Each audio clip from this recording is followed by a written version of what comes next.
parole. Mes chers collègues, la Commission a donné un avis défavorable à ces amendements. Il y a des vrais sujets qui sont soulevés.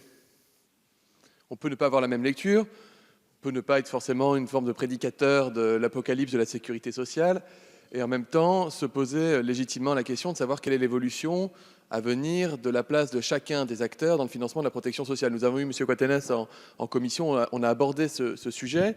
Moi, je n'ai pas caché qu'il y a un certain embarras à avoir généralisé l'accès à la complémentaire santé à travers les accords nationaux interprofessionnels, en excluant de fait étudiants, retraités, chômeurs, qui font partie de la population, infime partie de la population, mais réelle, qui n'a pas aujourd'hui accès à la complémentaire santé, et il faut pouvoir y travailler. Cet article, il vise à permettre déjà...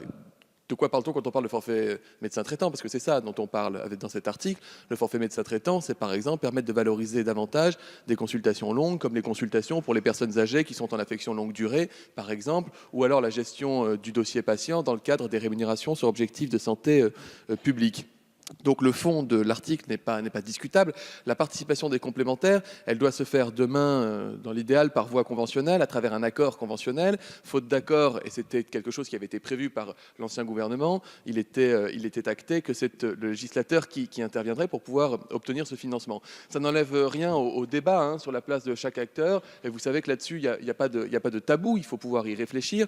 La place de l'assurance maladie a plutôt augmenté ces dernières années dans le financement des soins, c'est 78 ou 79%, 77% des soins pour l'ensemble des patients. Maintenant, si on enlève les patients qui sont en affection longue durée, si on enlève les patients qui sont en CMU, en CMUC, en ACS, on tombe en dessous d'un peu de 50% pour la participation de l'assurance maladie au financement des soins des Français. C'est-à-dire que pour 80% de la population, en réalité, la place de l'assurance maladie est moins importante. Mais il y a une accentuation de la participation à l'assurance maladie vers celles et ceux qui sont les plus fragiles, les plus malades et qui ont le plus besoin de l'aide de l'État. Voilà.